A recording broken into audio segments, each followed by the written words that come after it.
such as, if there is going to be no flight of companies or capital, give people a little taxes.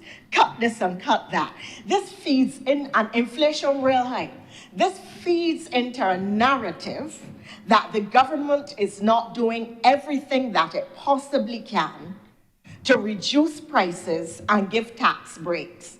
Only a week ago, a friend, for the first time, getting full tax breaks on his property, paid $50 in land tax and said to me, "Kissa Demir for me." I paid $1,200 the year before.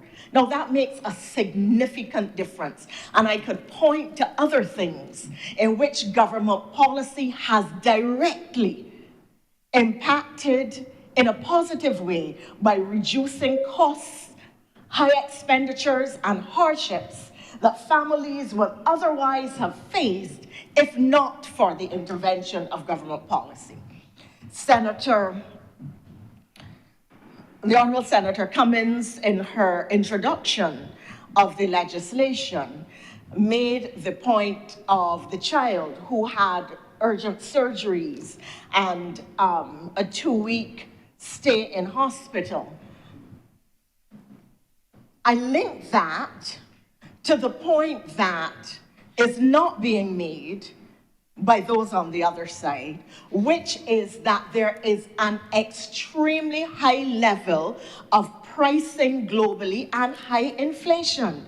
And Barbados, as a price taker, a small island developing state, which is not a major manufacturer, which is constrained by population size.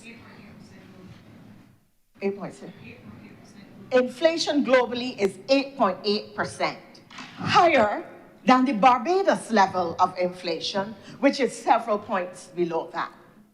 So the point is that because we are price takers, the point is that because we cannot create economies of scale, the point is that because we have a small population, so our tax base is small to begin with.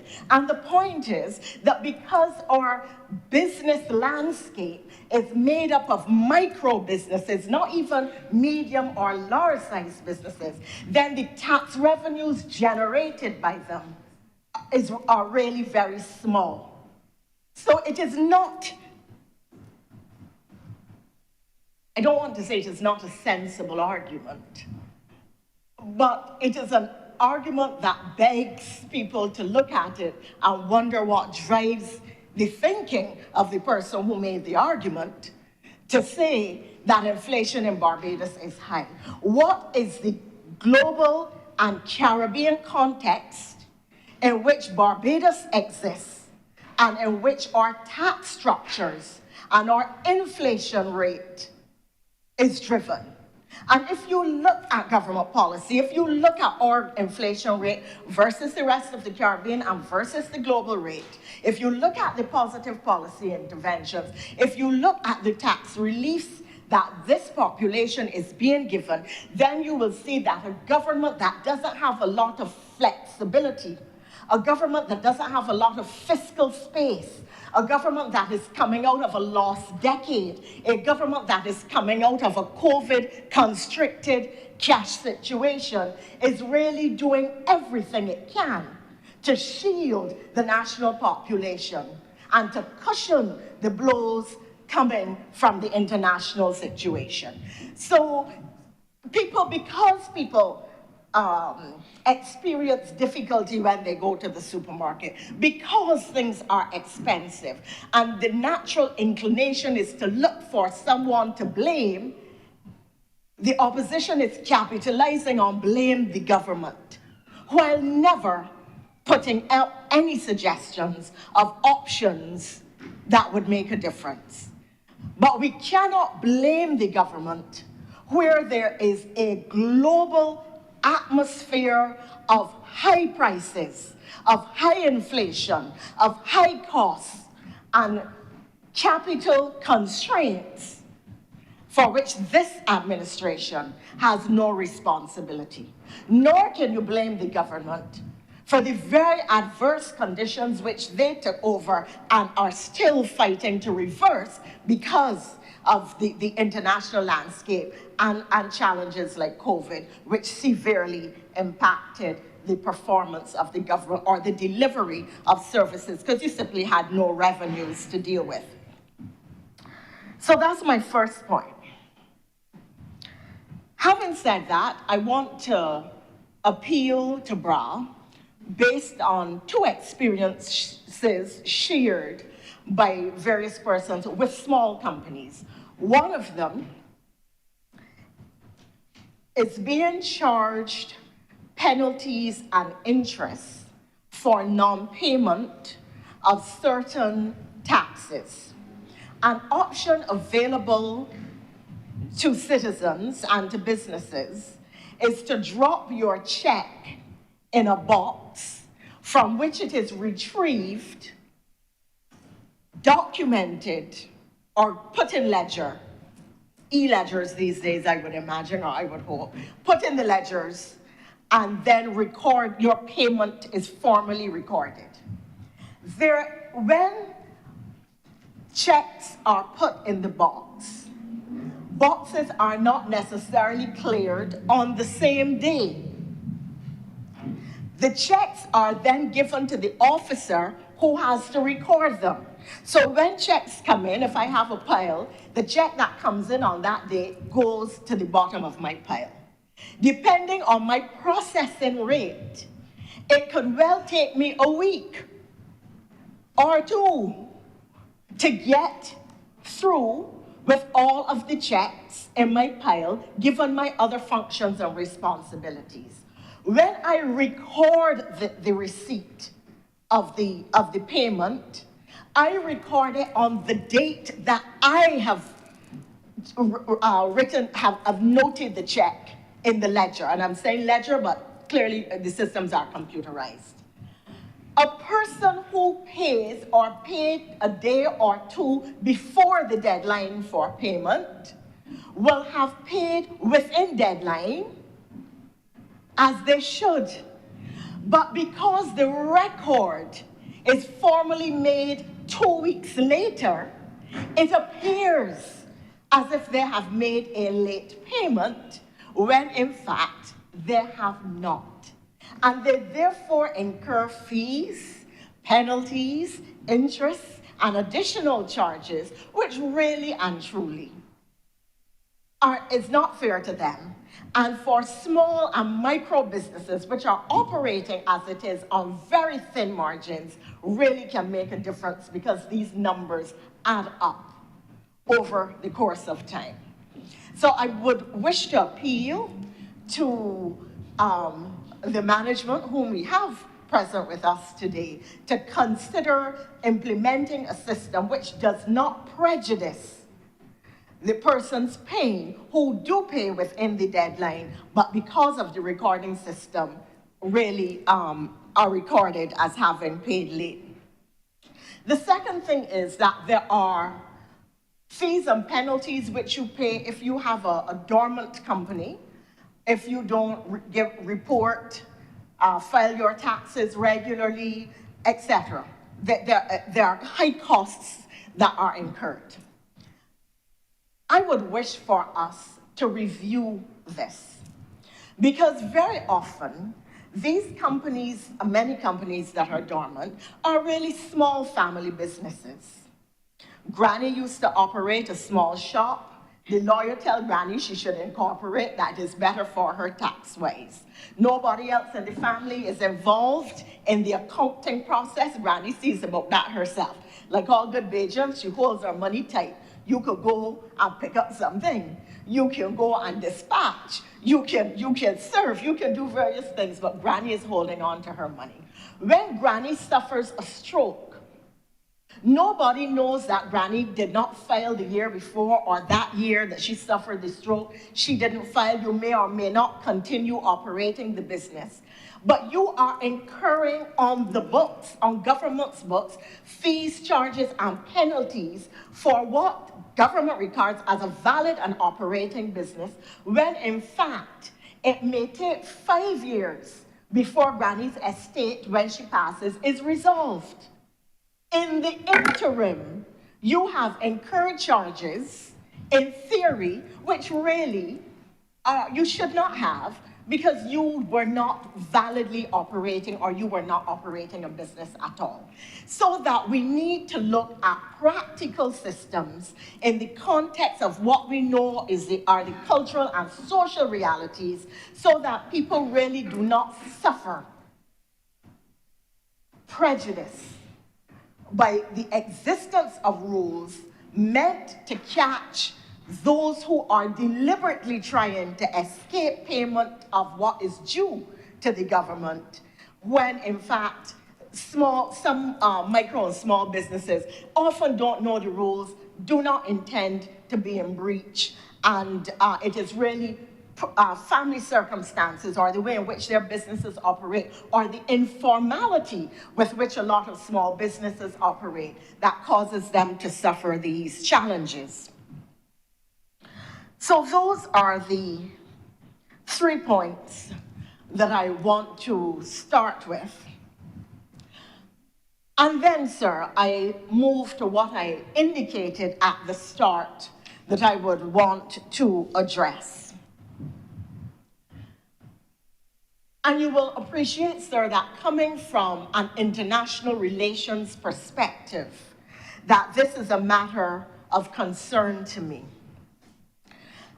The global institutions which govern how we engage with one another, whether it is in international relations generally and the multilateral system, whether it is the Bretton Woods institutions, or whether it has to do with the OECD or the UN itself, were all established out of the root of empire and reflect the colonial mindset that is intended to preserve a dominant class or a dominant set of states and to keep subjugated another set of countries. Moreover, when a lot of these structures were established, states that now exist, Barbados, the whole Caribbean, several countries in Africa, across the Pacific, these were not nation states. These were not sovereign states. These were colonies run from the empire, run and operated as the colonizers wanted, however they deemed most beneficial to them. And if you look at the evolution of foreign exchange earnings and revenue generation in small states and developing countries that were formerly jewels in the empires, you will see that they started largely either as extractive economies with mining and so on, or agrarian economies, and that over time, as economic emphasis has evolved, a lot of them went into service economies, and several of them went in then to financial services. And what has happened is that the OECD, which was established in 1960, sir, before I was born, before many of the people in here were born, represents some 40 countries only. The UN has 163, or is it 183, countries as member states.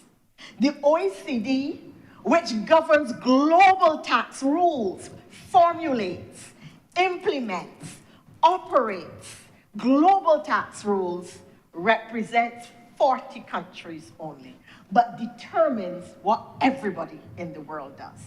And it is again easy to say that we are incorporating rules that militate against sovereignty. But the reality is that when you have a dominant player or governor in the market, your options are either to play the game to protect your citizens or stand by the wayside and say, not me, I play. You wanna don't play fair, and be blacklisted or graylisted so that you suffer reputational damage at the international level, that nobody does business with you for fear that their own reputation is damaged, and that you suffer all of the consequences of appearing to be an uncooperative tax jurisdiction.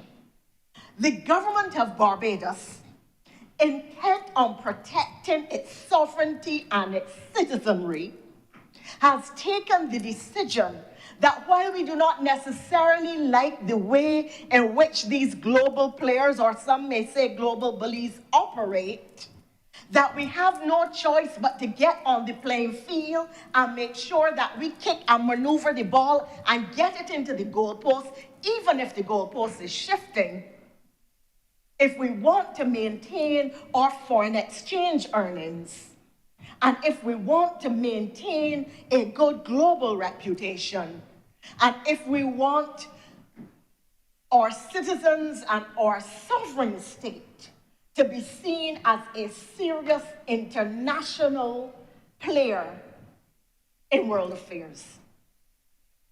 So yes, there may be instances in which we have to consider the extent to which we will follow the rules, but we do so only and always in protection of the Barbadian and in protection of every single Barbadian. The EU and the US earn 50% of global revenues. Yet, when you look at how the OECD operates, those countries which control massive wealth, large populations, large asset bases, large capital bases, massive wealth, those countries which conceal international criminals or the revenues or transit of the monies of international criminals are not largely the ones appearing on the black list and the gray list. When you turn to the list, you hear Vanuatu, a microstate with a mini population, Palau, Dominica. Dominica in the Caribbean is one of the 30 least populated countries in the world, population of 79,000 people. These countries that are threatened daily by the rules of the OECD operate clean jurisdictions in the majority, operate with due diligence, were not impacted when the global contagion of the international financial collapse took place because of the stringent rules for doing business there. But yet, all the time, they are the ones on the front line of defense, of attack. For what? Earning money honestly, because they have become efficient and good at it, and are not no-tax jurisdictions, but are low-tax jurisdictions competing legitimately in the international financial space and being punished for it. It is for this reason, Mr. President, sir, that there has been now for perhaps about a year, and I want to share with you a quotation that I found interesting, sir. I have sent the source to the clerk so that it can be made available, sir, as a document of the House. The OECD Secretary General, deputy secretaries and heads of the directorates are non-elected administrators and policymakers who live in Paris tax-free, except for the Americans, travel first class, live first class, and whose every expense is paid for by the member states with taxes or money borrowed. These are the guys who tell everyone else to pay their fair share of taxes and share in the making sacrifices for the greater good of all. Now, you had to laugh or smile at least at the language of the writer in this article. And it raises the question of how do we democratize the institutions which govern the world? How do we make them more transparent? How do we make them more accountable? How do we make them more equitable? How do we make them more just? And how do we ensure that they employ and deploy rules of natural justice, where they do not say, well, we think you have committed a wrong and we are putting you on a list. And if you don't like it, work hard and get yourself off, but for the time being, you are condemned.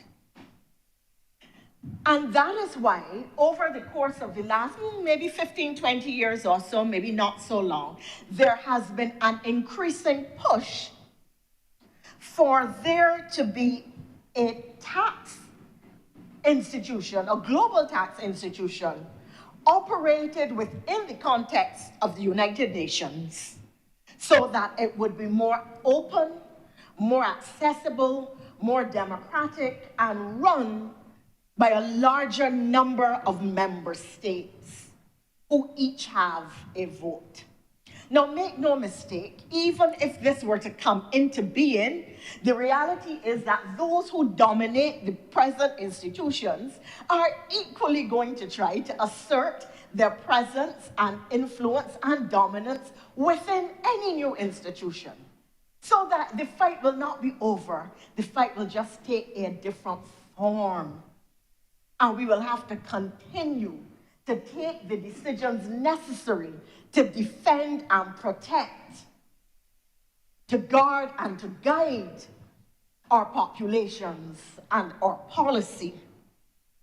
So that increasingly, and I'm trying to get the exact, the UN Second Committee led by the African states pushed in 2023 with support and with now over 200 unions and organizations joining and taking up the cry for the establishment and on the promotion of inclusive and effective international tax cooperation, and that a body should be established within the context of the UN. It is resolution AC2/77/L18. Where does the Caribbean stand on this? Are we trying to change the structures that we don't own, but to which we are compelled to answer in order to effect decisions for the development and the dignity of the nation and our nationals? This has now become a major global issue. Certainly it may not be on the lips of the person on the bus on the ZR heading to Haynesville, but it will benefit the person on the ZR heading to Haynesville if we are able to reform international institutions. And this is part of what the Bridgetown Initiative is about.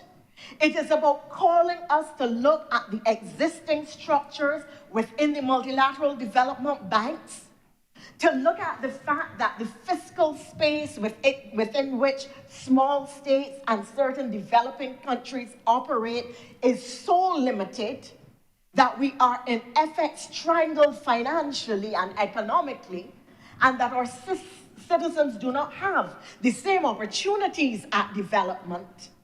And therefore we are calling and requiring a change which leads to greater democracy and larger access for the citizens of the world who now are called to join the family photo, but are not called to the table when the meal is being served. And we therefore, as a people, and there's some issues on which we should not fracture. at the political level, because the fight is not at the political level. The fight has to be at the global level. And so it is easy to go to the easy narratives, the narratives that will sell, the narratives that people will run with, while not treating to what the deeper underlying issues of international governance are, and what it is we as the leaders of small states are fighting every time we step offshore and go into the international forum. So that you have to balance what you say here, what you do there, how you do it, what legislation you enact, which you don't, the pace at which you do it, who you invite in to do business, with whom you do business, while those who are really the international terrorists and the international terrorizers go scot-free and earn more and more money. The face of colonialism has changed, but not its intent. And therefore, we have to be cognizant that as leaders, we continue to fight for sovereignty. And the question for us as a people is, having assumed republic status, when in the international arena there are still those who are able to crack the whip, those who are able to determine our fortunes, those who are able to determine the livelihood of citizens by the decisions that they make, how do we break out? How do we so transform the global financial, the global economic, the global governance structures and systems within international institutions that we create a larger space for our citizens, that we create genuine opportunity for our economies to grow and grow exponentially, and that we maintain not just the semblance, but the real presence of states that operate ethically at the national and global level. Had that been the conversation today, sir, I would not have spoken. I would not have had to speak. But because this relevant conversation was not put on the table, we were stuck with the easy narratives. We were stuck with the inaccurate narratives. We were stuck with the trite political arguments. Because we did not invite the chamber and the country to face what is the reality of leadership in the context of a small island state, leadership in the context of a microeconomy, leadership in the context of a global structure where you cannot make the rules. You learn to play within them even when the goalpost shifts. Where we have to learn now to move to a larger forum, that within the context of the United Nations itself, and fight there. Mr. President, I had said that I had not intended to speak, and it was true. And I had said that I would not be long. That was my present intention, sir.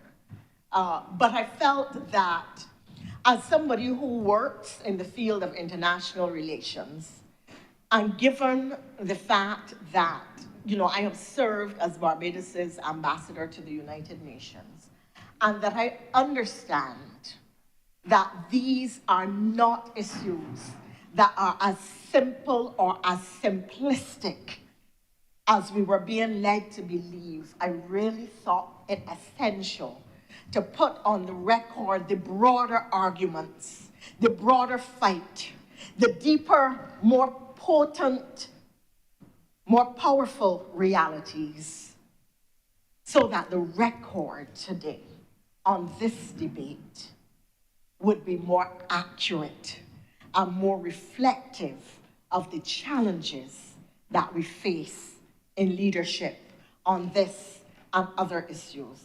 And I thank you, Mr. President, for your indulgence. I must support this bill because of the good work that I know the government is attempting to do on behalf of all the people of Barbados.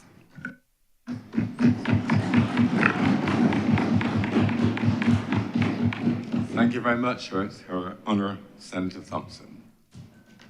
If there are no more speakers, I'll invite Senator Cummings to close. Thank you very much, Mr. President. I, as always, wish to thank all honorable members who have spoken and who have contributed to this debate.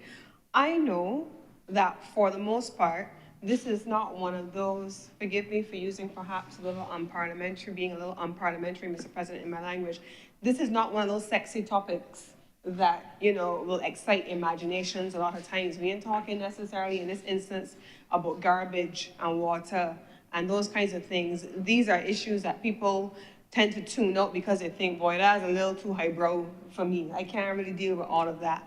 And so attempting to keep it as simple and to connect it to how a government governs both internationally in its international relationships, as was just done by Her Honor Senator Thompson, and how our international relationships intersect with our domestic activity as a legislature, as well as how our fiscal responsibilities to how we treat to the management of money and revenue, as was raised by Senator Walters in terms of if government has an increased tax stake, how will those monies be spent?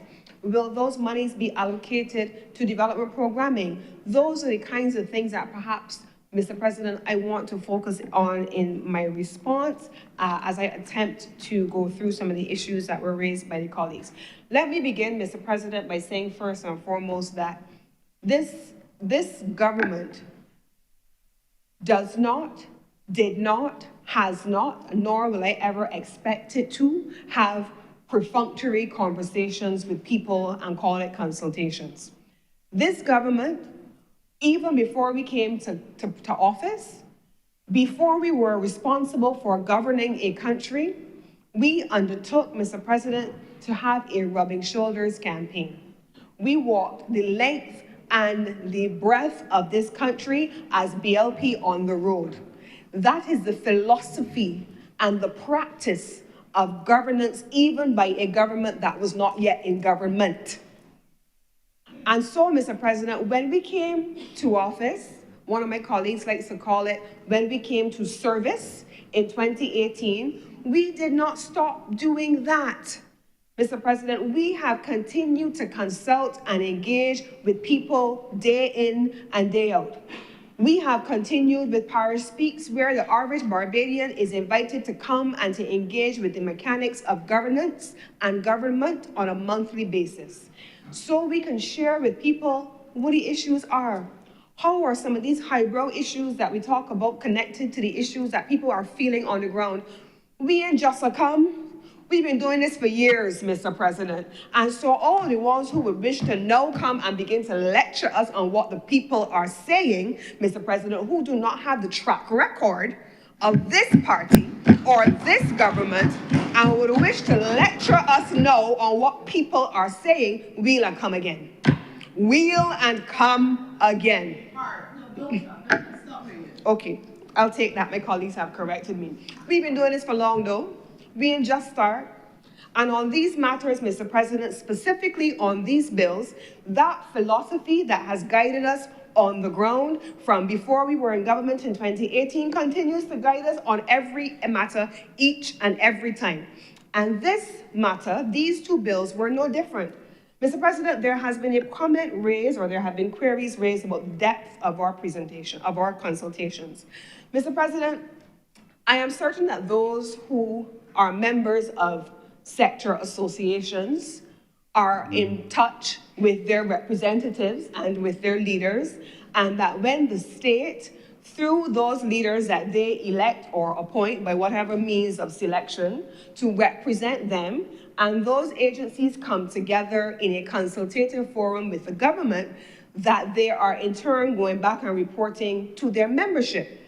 And it is my clear understanding, Mr. President, and I was present in more than one forum, where many of the members of the various sector associations and the leadership of the sector associations met with the agencies responsible for implementing these reforms. This is not legislation that was imported, Mr. President. This is not legislation that was given to us only by advisors, Mr. President. And I think that I was fairly clear in my opening that consultations were wide and they were deep. And that anything that is before us, first, the policy that informs the legislation, and then the legislation that codifies the policy, that they were the subject of collaboration. Mr. President, I must tell you that I am incredibly impressed by the team at the Barbados Revenue Authority, and I say this with no ambiguity in my words. The Revenue Commissioner, if I call Louisa at whatever hour, I am going to get a response, without doubt. That has been my experience. Her officers are the same. I have traveled with her officers, and I can say to you that like most technical agencies, they do have capacity challenges. I can say to you that they do not have all the manpower that they need. I can say to you that as we introduce, as was done with KIPO, with all of the economic substance regulations that were introduced as a result of global changes, that there's always going to be a need for an upgrading in capacity at all times. This is never a static thing. It is a dynamic and a constantly evolving reality of governance. And so, Mr. President, it is on that basis that I can attest firsthand to the fact that for the broad reform and the capacity development of the Barbados Revenue Authority, that is very much underway. They have integrated the international relations element to which Her Honor Senator Thompson spoke into their operations with the creation of a new unit on international policy internal to the Barbados Revenue Authority. I'm not even quite sure if that's what the title is, but they now have a dedicated person dealing with what's happening internationally. And they have been at the vanguard of developing new technology platforms to make sure that what may have started out as TAMIS evolves into something that ultimately is a single portal. And just maybe 2 weeks ago, 3 weeks ago, if so long, we had a joint meeting with our digital coordinator from the Ministry of Energy and Business with responsibility for transforming the challenges that we acknowledge are still ongoing with the corporate digital registry to ensure that all businesses in the country are in a position to have a single digital interface when coming to engage with the government. And the expectation, and I'll leave it to the BRA to announce in their own time, is that that will come sooner rather than later. And I leave it to them to advise on the when. But what I can tell you is that it is already in development. Specifically now, on small businesses, that portal is very much in development. My team and I from the Small Business Unit and Small Business Development Unit and the broader Ministry of Business have met jointly with the BRA to demo their new portal to see what is going to be happening there. And one of the things that we have deemed important, and the Prime Minister has spoken about this at great length, certainly for MIST, that new technology platforms have to be able to speak to each other. They have to be able to interact with each other. And so any new platform coming into the government must interface with an evolving platform that must be updated. And so the small business platform of the BRA is expected to be in effect by the end of this month. It didn't come as a result of anyone who just come calling for it today. It has been in development for an extended period of time, and it is in the final stages of preparation for being launched. I want also to say, Mr. President, that a few weeks ago, maybe before the budget, not a few weeks ago, early in March, we also had a follow-on engagement with the small business representative bodies. Before that, the Barbados Revenue Authority, along with the various tax advisors, also had a dedicated meeting with the small business sector. We ain't just come about here, Mr. President. We've been doing this for long. So the Barbados Revenue Authority took the time to go and engage with the sector to get their feedback. to be able to understand what the users of these portals were experiencing, what they wanted to be able to see, and we actually have a full submission from the Small Business Association on what they would have wanted to see in the recommendations, and that is before this government, because we consult wide and deep. That is the reality of governance, Mr. President, and so we have committed to a philosophy of engaging with people. I give the assurance, though, that we have not taken anything in full without robust engagement on what we want to do. Mr. President, in 2018, when we came to this honorable chamber to pass the BERT program, the first one, we came under all kind of robust opposition at the time.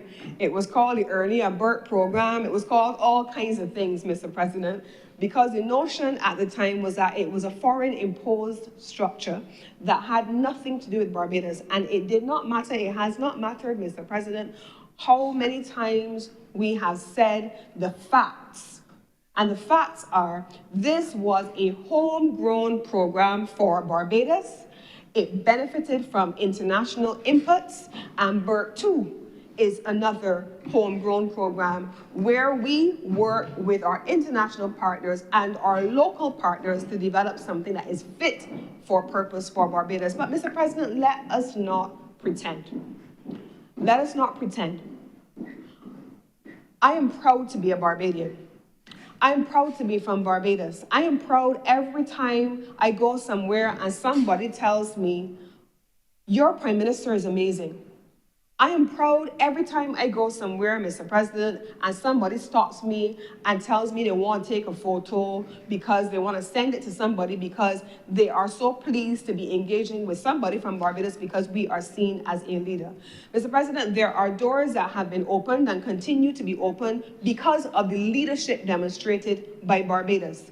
But let us be clear about what that leadership is also about. It is not just about doing the work substantively. It is not just about developing the capacity and understanding the issues before you and representing them effectively on behalf of your people. It is also about understanding, Mr. President, that this 166 square mile country with less than 280,000 people will always import inflation because, as the Honorable Deputy President said, we do not produce the majority of what we consume. And I would never be complicit in attempting to fool Barbadians into thinking otherwise. I would never be complicit, Mr. President, certainly from this side of the table, in saying to Barbadians that we operate in a system where we make tax rules coming only from Barbados. International engagements are a natural part of life for the biggest of countries in the world, but they are even more important for the smallest. They're even more important for the smallest. And the ability to engage and to sit at the table where rules are being made and to benefit from international partners who are also sitting at that table, those tables, cannot be sufficiently understated. And I would not wish to pretend that Barbados lives in this magical, mythical bubble somewhere in the stratosphere where we don't interact with anybody else and we don't have any international partnerships, international relationships, we don't import anything. That's not a real thing.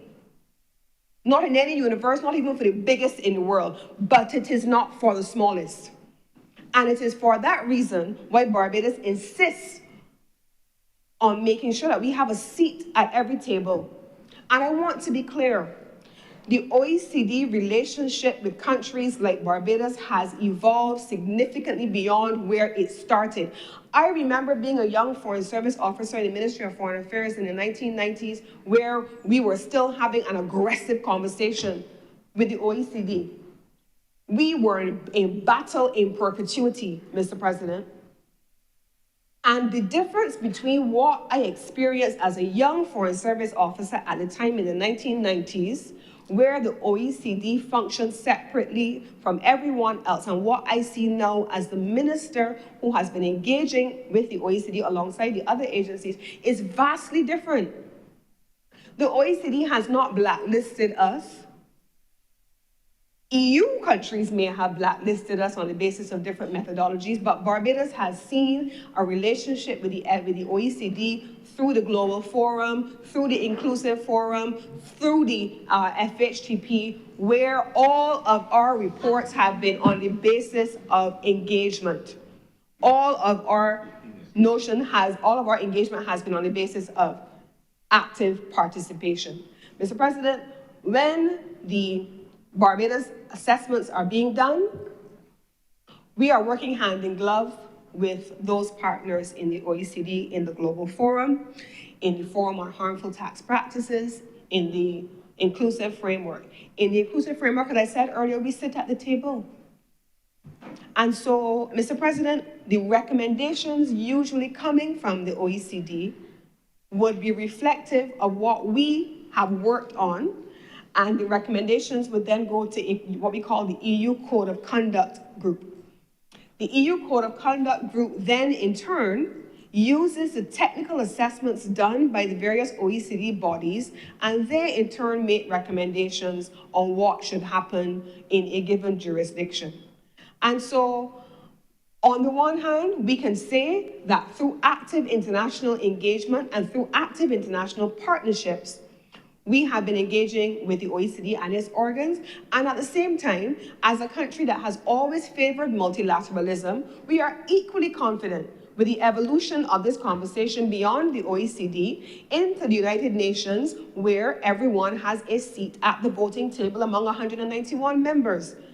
Whether it is at a multilateral level at the UN, or it is in the Paris Club that you call the OECD, I believe, this government believes, that Barbados has an obligation to participate in the international system. Barbados has always been a nation governed by laws. Tax rules have always been determined and negotiated globally. This is no different now, Mr. President.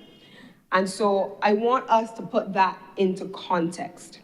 The other thing that has been raised here, Mr. President, and I always like the terms predictable and transparent systems of governance, because in my own background as a trade specialist for international trade, we want to be able to have transparency and predictability. Companies want to be able to know, this is the tariff rate that I am going to be having, these are the standards to which I must adhere, these are the market entry, or these are the market barriers that are going to be presented to me, and these are the structures that I'm going to have to engage in on a domestic level, and these are my competitors once I enter a foreign market.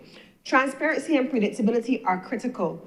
So it is easy to rubbish Barbados being a first mover, but we cannot rubbish the fact that companies need the very transparency and predictability that being a first mover brings.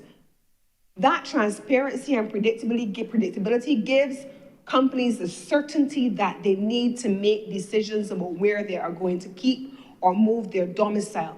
And Barbados has done its best with all the advice in the world and with the full participation of all affected sectors to make the best decision to influence that outcome, Mr. President. And because of it, the companies, including those in the smaller category, have very much welcomed Barbados's attempt to give them that certainty and to be able to say to them, for the upcoming tax year, we want to be able to plan, and they have made that very clear. Mr. President, I also want to make the point that, opposition politics is an interesting thing, and I know that the Barbados Labour Party has practiced it in a previous incarnation. It may not come in a hurry at the rate that the other side is going, but we'll see. But at the same time, Mr. President, we know what it is to oppose constructively. Mr. President, a significant component of global business right now is something called ESG. It's easy to rubbish the SDGs. It's easy to rubbish the conversations on things like resilience. Senator Cummings, I hate to interrupt your flow, but on behalf of the general public, please explain the acronyms. I will. And thank you kindly.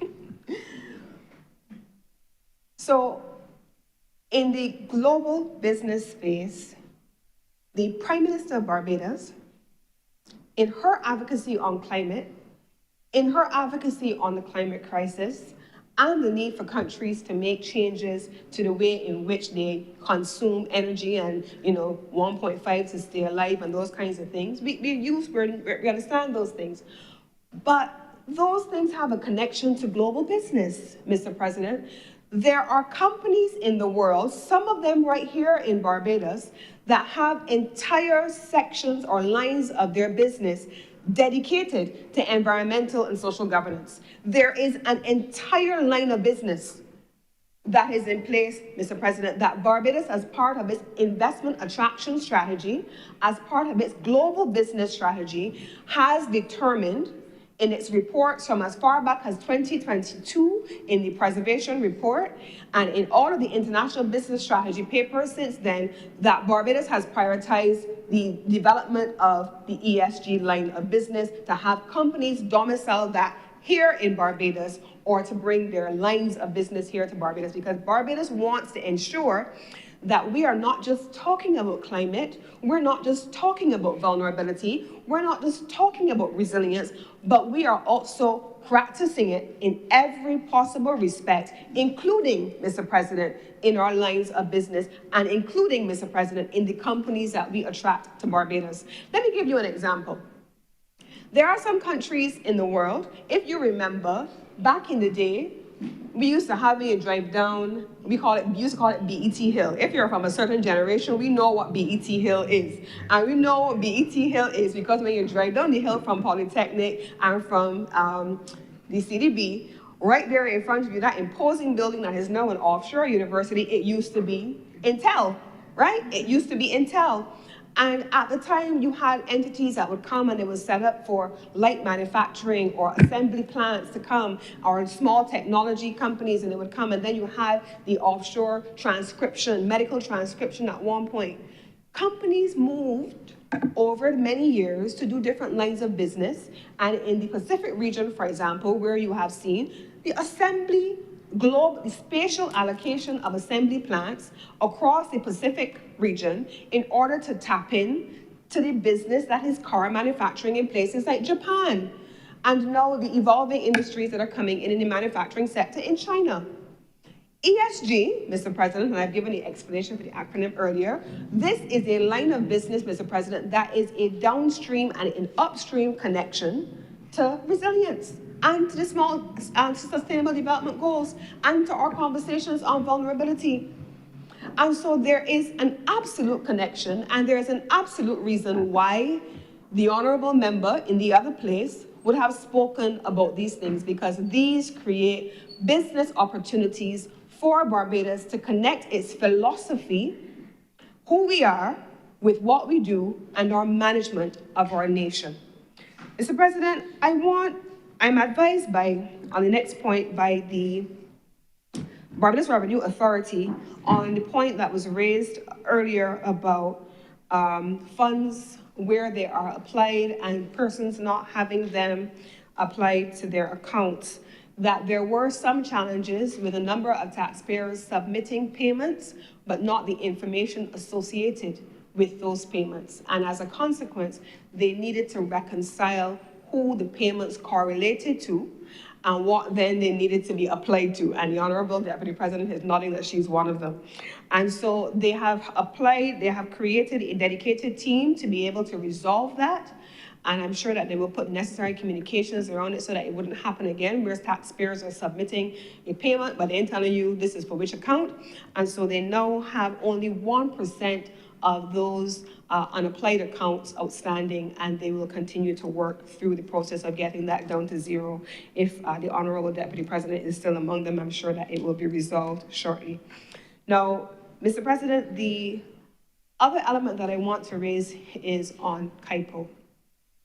I have never, and I will not now, attempt to say anything other than the fact that I acknowledge that KIPO has been a challenge, without a doubt.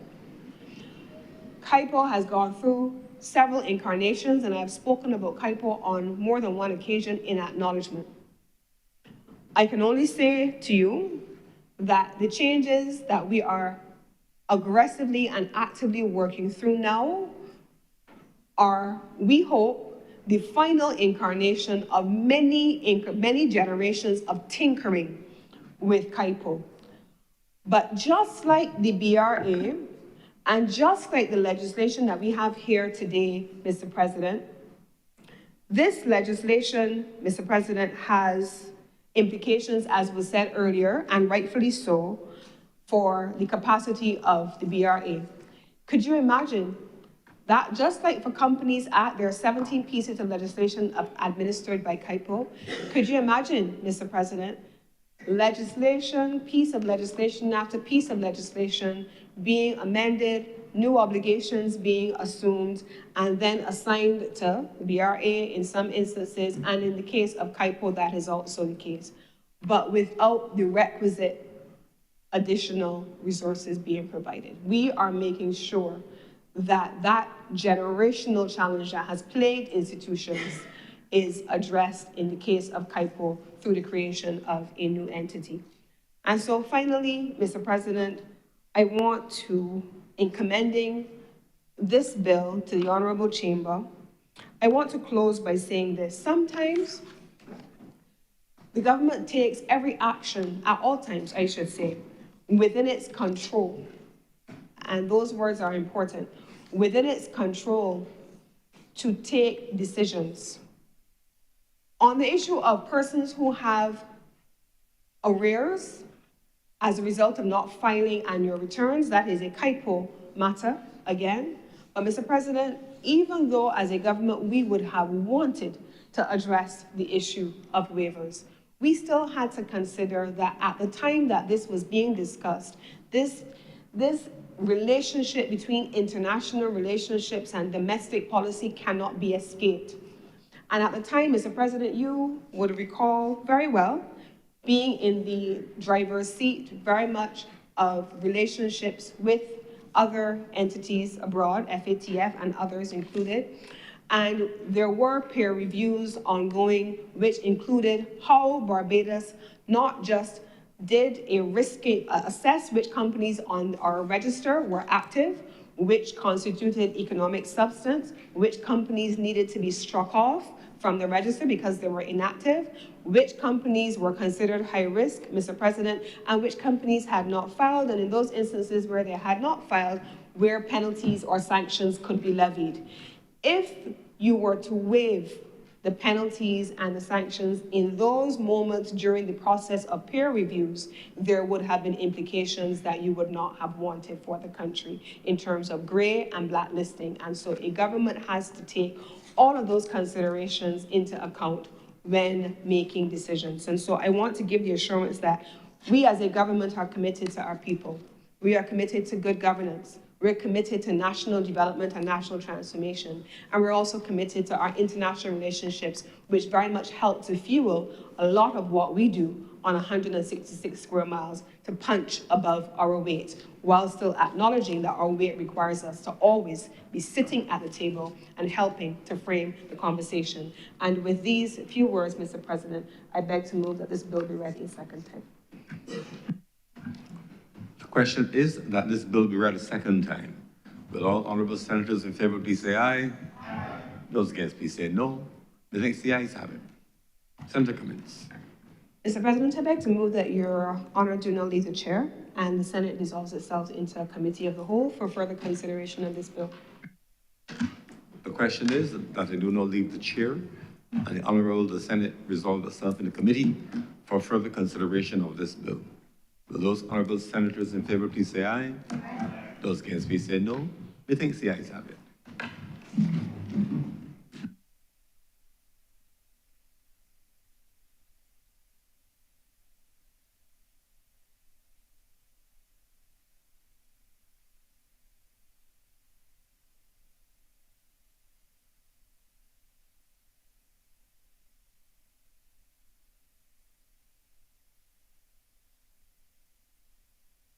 The Senate is now in committee. Madam Deputy President, may we take the bill in parts? Permission granted. Part 1, clauses 1 through 4. Madam Chair, I beg to move that Part 1, clauses 1 through 4 do now stand part. The question is that part one, clauses 1 through 4 do now stand part. Will all honorable senators in favor please say aye? Aye. Those against, would you please say no? The ayes have it. Part 2, clauses 5 to 8. Madam Chair, I beg to move that Part 2, clauses 5 through 8 do now stand part. The question is that part 2, clauses 5 through 8 do now stand part. Will all honorable senators in favor please say aye? Aye. Those against, would you please say no? The ayes have it. Part 3, clauses 9 to 22. Madam Chair, I beg to move that Part 3, clauses 9 through 22 do now stand part. The question is that part 3, clauses 9 through 22 do now stand part. Will all honorable senators in favor please say aye? Aye. Those against, please say no. The ayes have it. Part 4, clauses 23 to 28. Madam Chair, I beg to move that Part 4, clauses 23 through 28 do now stand part. The question is that part 4, clauses 23 through 28 do now stand part. Will all honorable senators in favor please say aye? Aye. Those against, please say no. The ayes have it. Part 5, clauses 29 to 34. Madam Chair, I beg to move that Part 5, clauses 29 through 34 do now stand part. The question is that part 5, clauses 29 through 34 do now stand part. Will all honorable senators in favor please say aye? Aye. Those against, would you please say no? The ayes have it. Part 6, clauses 35 to 38. Madam Chair, I beg to move that Part 6, clauses 35 through 38 do now stand part.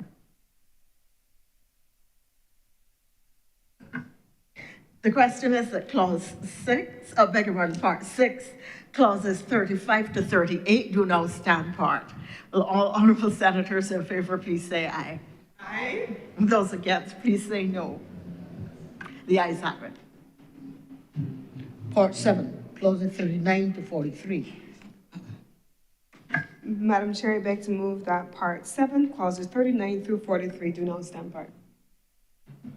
The question is that part 7, clauses 39 through 43 do now stand part. Will all honorable senators in favor please say aye? Aye. Those against, please say no. The ayes have it.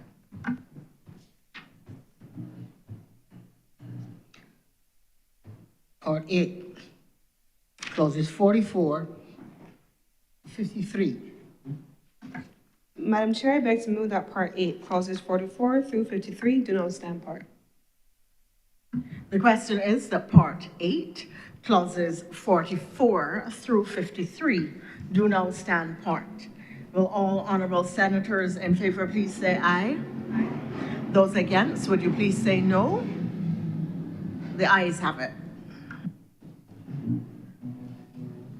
Part 9, clauses 54 to 56. Madam Chair, I beg to move that Part 9, clauses 54 through 56 do not stand part.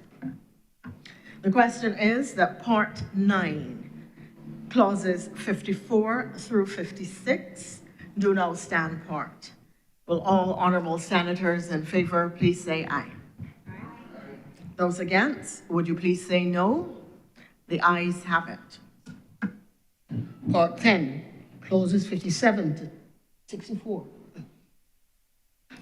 Madam Chair, I beg to move that Part 10, clauses 57 through 64 do not stand part.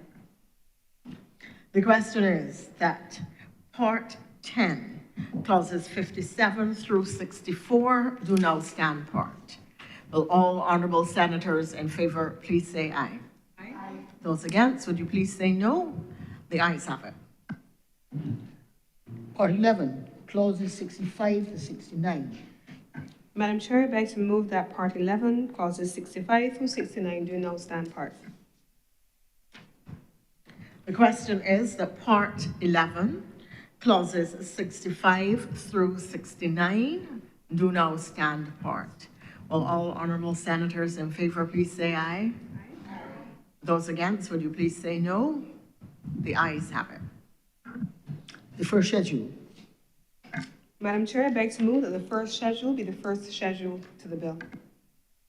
The question is that the first schedule be now the first schedule to the bill. Will all honourable senators in favour please say aye? Aye. Those against, would you please say no? The ayes have it. Second schedule. Madam Chair, I beg to move that the second schedule be the second schedule to the bill. The question is that the second schedule be now the second schedule to the bill. All honourable senators in favour, please say aye. Aye. Those against, would you please say no? The ayes have it. Madam Chair, I beg to move that you do not report to His Honour the President the passing of one bill in committee. The question is that I do now report to His Honour the President the passing of one bill in committee. Will all honourable senators in favour please say aye? Aye. Those against, would you please say no? The ayes have it.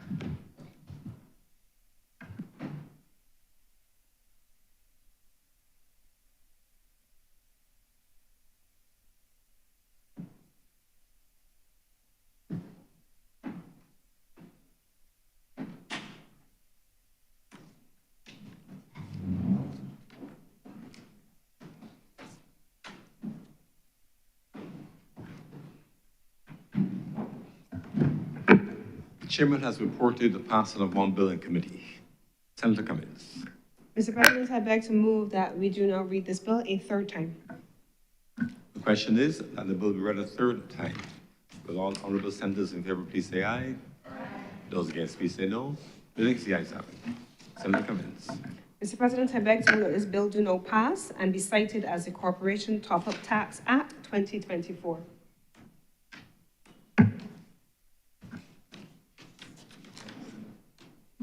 The question is that this bill do not pass and be cited as the Corporation Top-Up Tax Act 2024. Will those honourable senators in favour please say aye? Aye. Those against please say no. Methinks the ayes have it. This bill is now passed and so cited. Order number 5, sir. Leader of the Senate to move the second reading of the Income Tax Amendment Bill 2024. Senator Cummings. Mr. President, I beg to move that this bill not be read a second time. The question is that this bill be read a second time. Will all honourable senators in favour please say aye? Aye. Those against please say no. Methinks the ayes have it. Mr. President, I beg to move that Your Honour do now leave the chair and the Senate resolves itself into committee for consideration of this bill. The question is that I do not leave the chair and the Honourable the Senate resolve itself in the committee for further consideration of this bill. Those honourable senators in favour please say aye. Aye. Those against please say no. Methinks the ayes have it.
Madam Chair, Clause 1.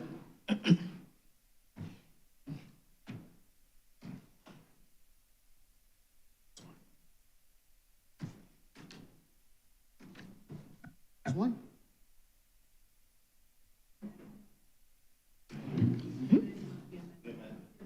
Just, yes, you all know the amendment. Madam Chair, I beg to move that this short title, that clause 1, be amended as to read as follows. That it reads the Income Tax Amendment and Validation Act 2024. Insertion of the word validation.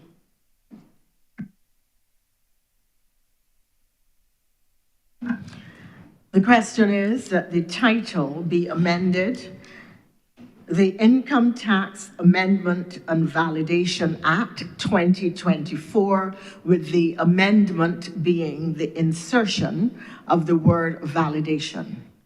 Will all honorable senators in favor please say aye? Those against, would you please say no? The ayes have it.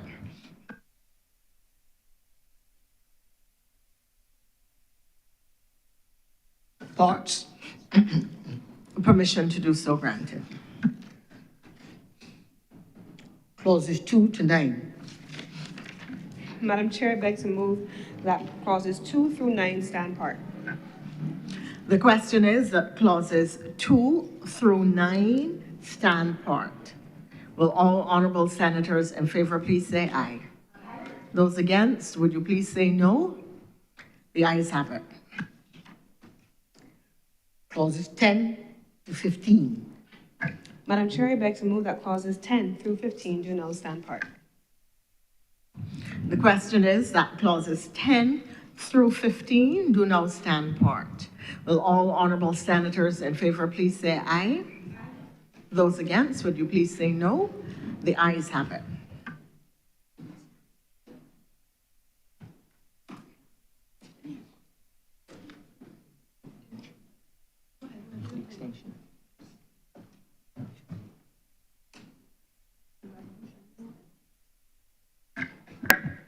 Madam Chair, I beg to move that you do not report to His Honor the President the passing of one bill in committee. The question is that I do now report to His Honor the President the passing of one bill in committee.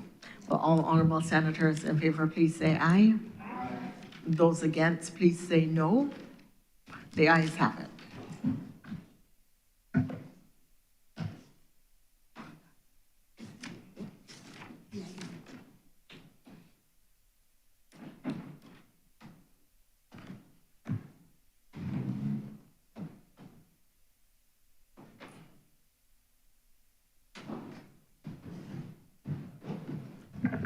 The chairman has reported the pass of one bill in committee. Mr. President, I beg. Bill amendment.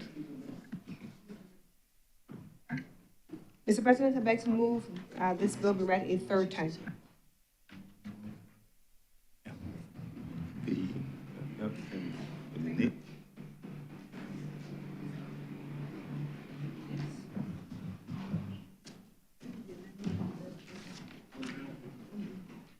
The question is that this bill be read a third time. Will all honorable senators in favor please say aye? Those against please say no. Methinks the ayes have it. Mr. President, I beg to move that this bill do now pass and be cited as the Income Tax Amendment and Validation Act 2024. The question is that this bill do not pass and be cited as the Income Tax Amendment and Validation Act 2024. Will those honorable senators in favor please say aye? Those against please say no. The ayes have it. This act is now passed and so cited. Please note that the technical amendments having been made as requested, the usual formal notification will be transmitted to the Honorable House of Assembly, inviting its concurrence with those small amendments. We revert to reports from Select Committee, sir. Reports from Select Committee. Senator Nichols.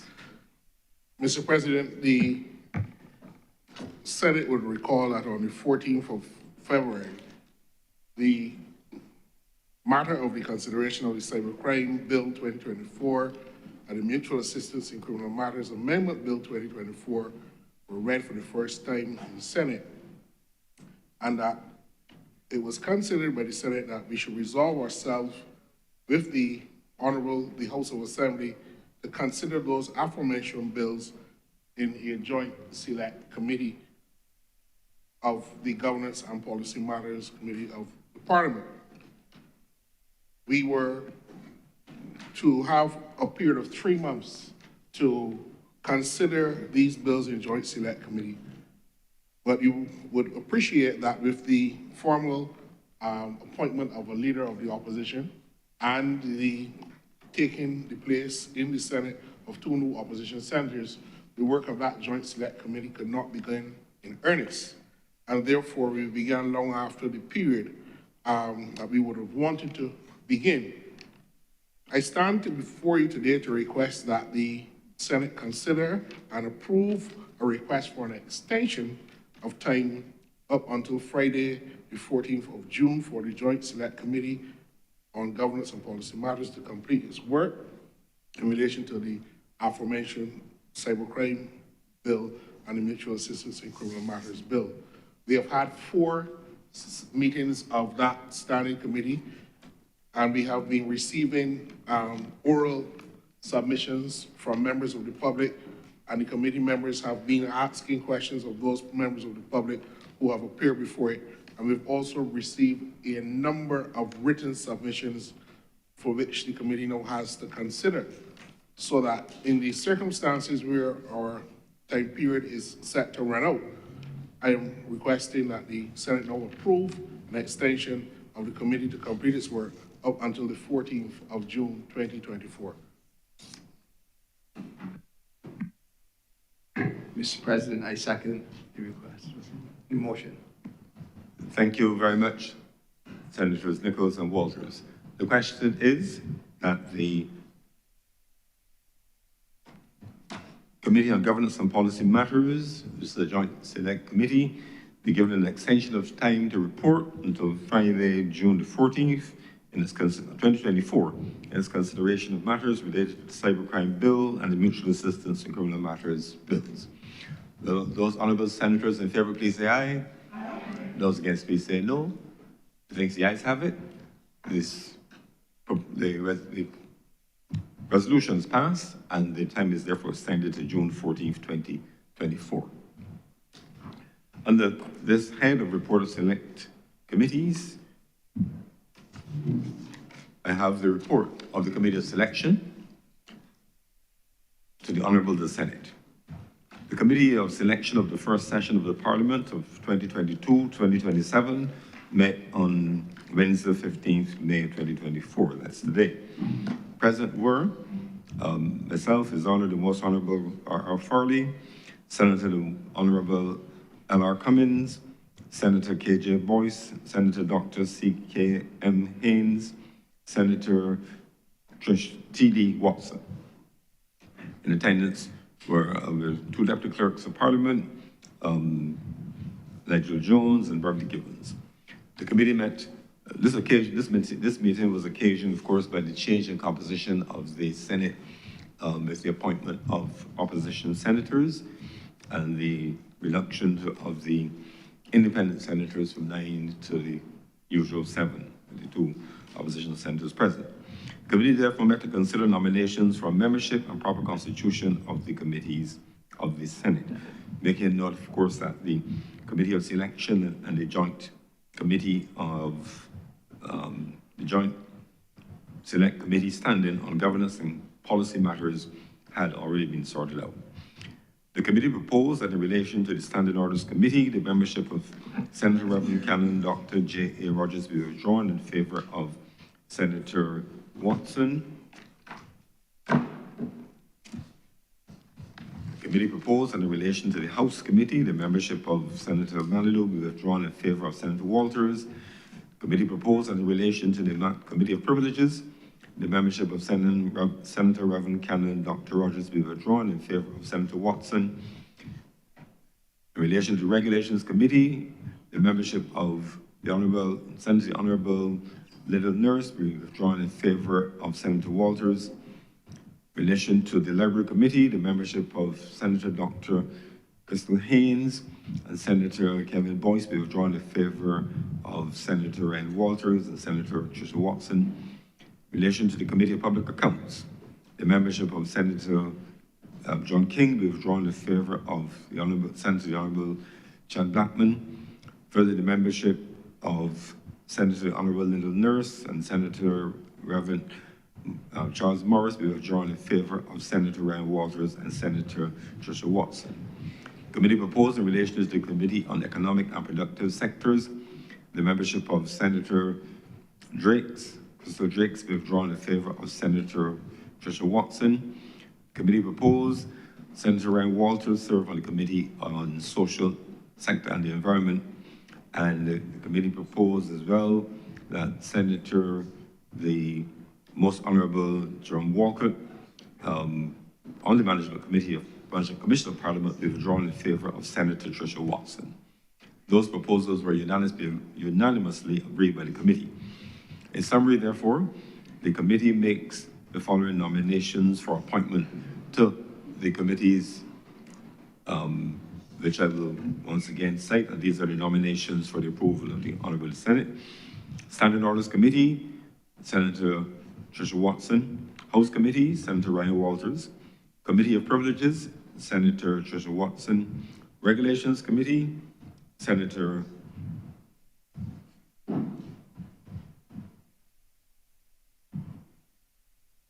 Just a second. I think there's a typo here. Deputy Clerk Givens. Beverly. I think you may very well have a typo here. Just a second. Regulations Committee.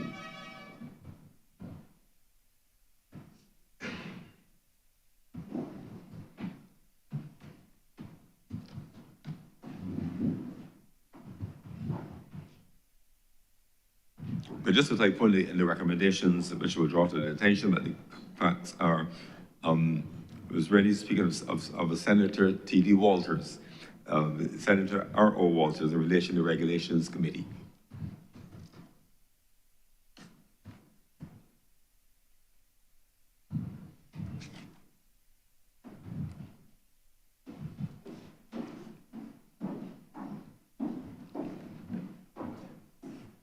So she just have to. Right. Okay.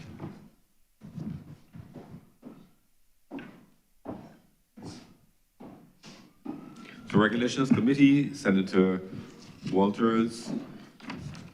Library Committee, relation for the appointment of Senator Walters and Senator Watson. Committee of Public Accounts, appointment of Senator the Honorable Chad Blackman, Senator Walters, and Senator Watson. Committee on Economic and Productive Sectors, Senator Watson. Committee on Social Sector and the Environment, Senator Walters. The Management Committee of Commission of Parliament, Senator Watson. The committee hereby submit its report accordingly. Signed by me as chairman, today, 15th of May, 2024.